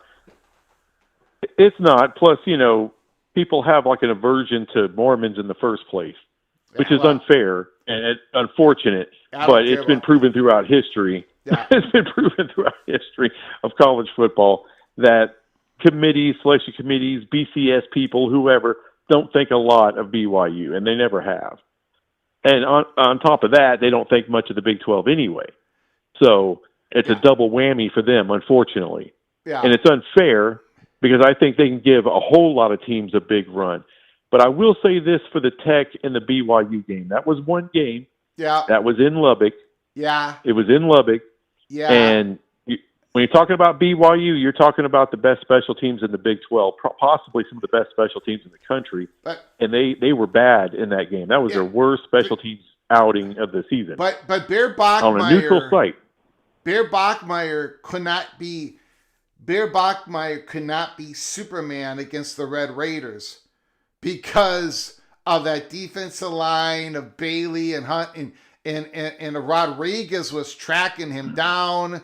And I think Rodriguez, if I remember, I might be misremembering, I think he was a little nicked up, but he's not nicked up anymore. He's in the Heisman race. I mean, that Red Raiders defense really did not have a problem with Bear Bachmeier like everybody else has had that problem. So I don't feel good about BYU's chances in a rematch. And therefore, that's why I just don't have BYU making the playoffs. And Utah's a really good team. BYU's going to have one team in there again, in my prediction. And that's going to really suck. Go ahead, sir. Well, I mean, BYU wouldn't be favored in the game. Yeah. But I give them more than a good shot there. I actually think that's a 50-50 game in Arlington, neutral site, because I've seen BYU play so much better than they played that day. I know that has something to do with Texas Tech. I'm not saying it doesn't. I'm not saying it doesn't have anything to do with a rookie freshman quarterback. I'm not saying that. But I've seen that kid, when he is on, he's like Sam Levitt level. Yeah, and last time I checked, Sam Levitt did beat Texas Tech this year. Yeah, there's a hope. Yeah, they have to have everything lined up. Yeah, they have to bring the A game on all three phases, but they got the weapons, they got the offensive defensive lines to hold their own with Texas Tech. It's hard to do in Lubbock. Yeah, but neutral site and those guys travel. I give them a shot. Yeah. Yeah. I give them a really good shot. But yeah, we need a 2014 playoff ASAP. We need 4 automatic qualifiers ASAP. That's what everybody needs. And then have unfortunately, the 6 at large to take care of the rest. You know, the SEC still going to have their advantage. Nobody is handcuffing them. They're fine. They're going to be fine. But it's going to raise the floor of everybody. More value, more money. People need more money. That's just the way it is. College football reporters, these athletic departments need more money. Go ahead, sir. Finish up your call. I appreciate it, Numbskull News. You get the last word. Well, all right. Last thing. The only problem with that is the SEC is beholden to ESPN, and ESPN doesn't want to have to share the rights to the CFP, and that's what it would take to pay for a 2014 playoff. Yes, sir. So that's my last conspiracy. All right. You got it, buddy. All right. Well, good show. Appreciate you. Thank you, sir. I appreciate the call. Right. Numbskull News. Check them out.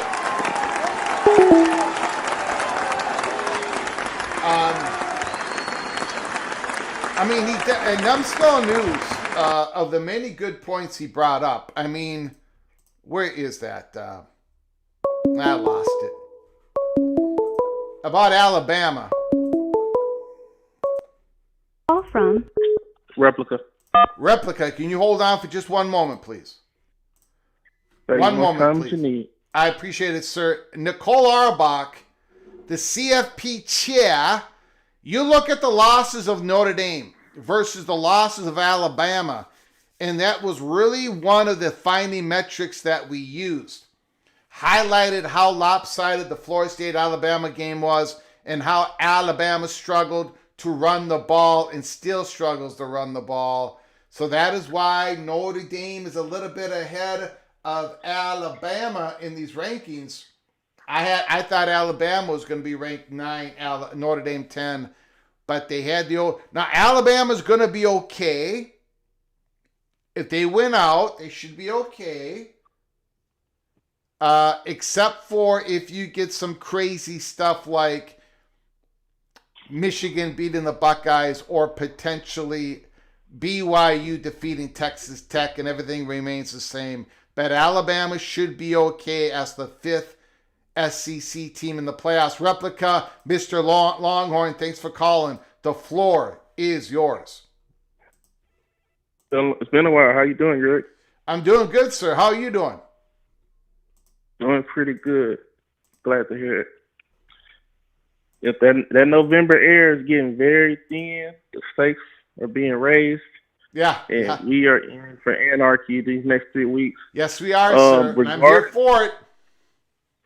Yeah, regarding Notre Dame, we can't take anything the committee says seriously about Notre Dame because they've been given orders by ESPN to include them as long as they get to 10-2. So yeah, no kind of justification we've heard over the last few weeks regarding Notre Dame makes any sense. But ESPN is desperate for that home game. There's a rare inventory that they can't get their hands on, no matter how much money they spend because of Notre Dame's relationship with NBC. So, yes, sir. Ideally, in a perfect world, they would want a Notre Dame home game, but they definitely want them in the field, and they definitely want to try to squeeze as many SEC teams as possible. That's why Alabama is the last team in. Basically, unless the ACC champion makes a big jump in the rankings, the cut line is going to be 10. It's not going to be 12. It's going to be 10. Yep. You got to include the ACC and the G5 champion. Yes, sir. The way it's looking right now, there's a very real possibility that we're going to see at least one 10-2 team from each power conference getting left out of the playoffs. When you look at Utah, they're kind of at a glass ceiling, even at 10-2. Yep. Vanderbilt's at a glass ceiling at 10-2 because they haven't beat anybody like in that top 20 mix. Well, they beat Tennessee. That could help. But yeah. I mean, they could, but can we be honest? Tennessee's not good. I think we all watched them and they're not. They beat up on teams with lesser talent, but if you put a team with comparable talent, they're not very good. And, I mean, you look at there could be multiple 10-2 Big Ten teams, especially if USC beats Oregon this weekend, which is my prediction. I actually think USC is going to be in the playoff, but whatever comes of this playoff field is going to drive expansion. You can't have that many 10. It was different last year where we're trying to yes, it was scrambling, trying to that 9 through 12. Like, okay, who are we going to put in here? This year, the field is much deeper. So I do think we will see expansion. What number it is, I'm not sure. Like Numbskull said, ESPN doesn't want to share the rights to the playoffs, and I think that was a big mistake all the conferences made when they agreed to that deal with ESPN instead of going to market. So now they have full control over it, and they're going to try to keep the field as small as possible because they don't want to let other networks in, and they don't want to let other conferences get more representation because that could change the balance of power. But I think BYU is getting screwed here. I don't know what it is about their brand, their university, but there seems to be this unspoken disdain towards BYU. Like, if Utah won their Holy War, same score, same field, everything, I think Utah will be well within the top 10. Yeah, I think that's just brand bias. I don't know what it is. Like when I watch them, I see one of the 12 best teams, but all the national media. Again, it's just like I don't know if, again, I always go back to this, and people are getting sick and tired of me talking about it, but like I don't know if they're better than the other teams above them. Like, I don't know if they're more deserving or whatever. I see this BYU team. I see this Utah team. I see this Miami team. They're playoff teams, in my opinion. Especially if they win out. I mean, and right. So I don't know. I don't know who I would take BYU ahead of currently. Do I think BYU again maybe ahead of Notre Dame, but I would not put them I'd ahead actually of. take them over Alabama before. I would take BYU to be Alabama before Notre they Dame. could, But yeah. It's I don't know. It's tough. It's tough to compare all these teams like this more than ever. Mm-hmm. Yeah, and I think the biggest problem is these conferences have gotten so big where teams aren't even playing each other. Like Yep. when these teams first expanded, we were sold on this idea that there are going to be marquee matchups every week. Every week there's Yep. a massive game in these conferences, and like Texas A&M is only in the top 4 because they played the bottom half of the SEC. Like literally, Yeah. they have not played one team in the top half of the standings. And Most of your the teams Texas in conference they and played your a fire their Texas coach. team was basically same thing last year. In Indiana, basically same thing last year. Now, I thought both those teams were good enough to be in the playoffs. I think Texas A&M is good enough to be in the playoffs this year. But you're right. I mean, that imbalanced scheduling has a great effect on what's going on, which is another reason I think larger playoff.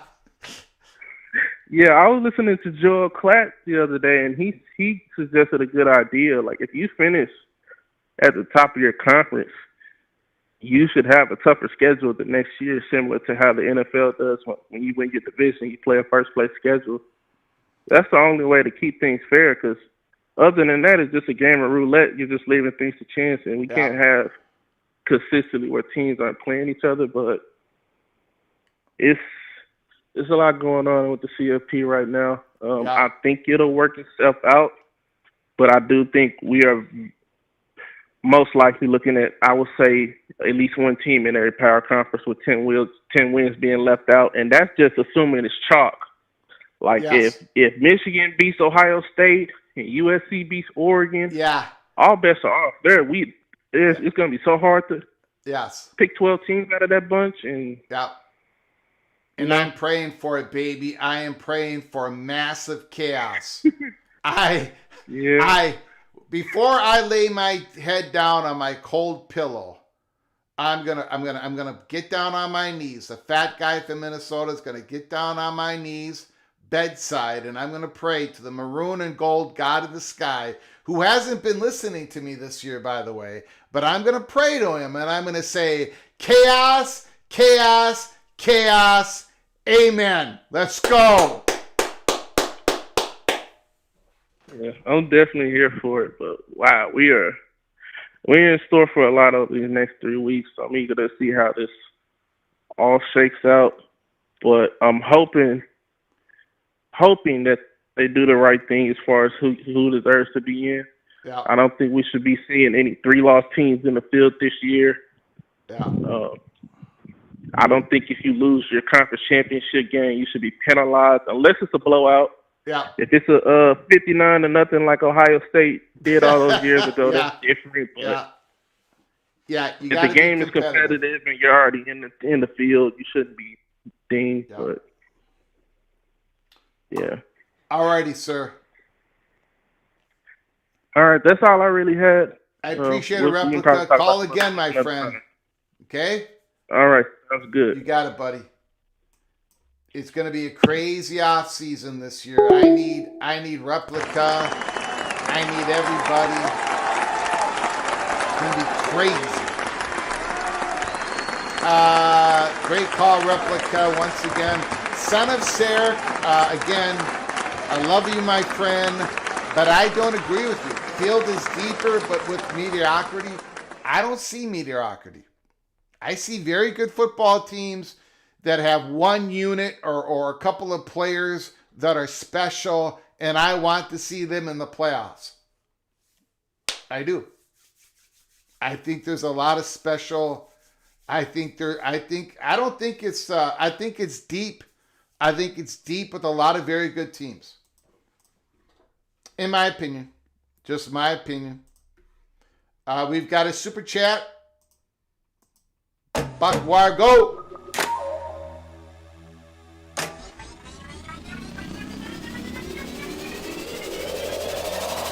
$5 holla.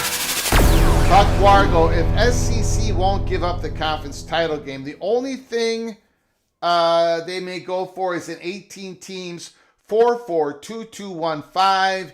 ACC and the Big 12 won't like that. Yeah, they won't. Yeah,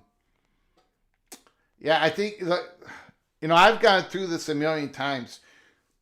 24 is really the only thing that works in a lot of different ways. But thank you for the $5 holla, Buck Wargo. I get it. The Southeastern Conference does not want to give up its conference games. It's a moneymaker, and I do. I appreciate that. Thank you so much. We've got another super chat here. $2 holla. BYU has the resume, and they got the football team. They got the resume, and they got the football team. BYU has the resume, strength of record, strength of schedule. Trent Brown, thank you for the $2 holler. I agree. I agree. Again, I think we are in a different college football world in which it is too difficult to figure out, exactly. Again, I want it to be a 24-team playoffs in which we have 6 at-large teams, and we're complaining about the 6 at-large teams. But at least when we're complaining about the 6 at-large teams, we can say, well, BYU, they did not finish in the top 4 of the Big 12, so really you had a big chance. You had another at-large chance. You didn't quite get there,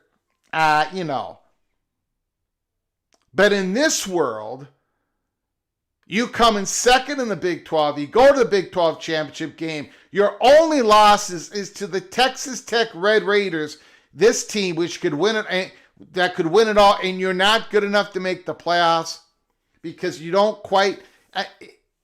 It's not big enough. It's not a big enough playoff. I'm sorry, college football reporters. I've been battling all of you for months. And you all think I'm a moron, and I am. But the college football playoff needs to get bigger. We live in a different college football world. We just do. We do. We do. We do. All right, guys, we've been on the air for over 2 hours. I wanna thank everybody who has donated to this program to help us keep the lights on. I am very humbled by your donations. Ricky Tungate, Stephen McNeely, MBM, John Till, Heartbreak 25, Kenneth Maynard, Buck Wargo, and Trent Brown. Thank you. Thank you for the wonderful phone calls. Excellent phone calls once again. My goodness, what a day, what a day, what a day. And tomorrow is going to bring on more college football as we make our selections for week 13 against the spread. And I'm gonna be honest with you. I don't feel good about it. I am in a slump. Greg the Cooler is coming into the studio every single week, and I'm gonna lose again. So make the selections, let's make the picks, and let's get it over with. We still have a lot of drama to talk about in college football. You know what I'm talking about. You know what I'm talking about. Come join us tomorrow here at Peek Around the Corner as we look forward to week 13 and everything that is going on in the college football world. Buckle up, brace for impact. Until next time, from all of us at PATC to all of you, please you all take great care of each other. And as always, God, family, Golden Gophers.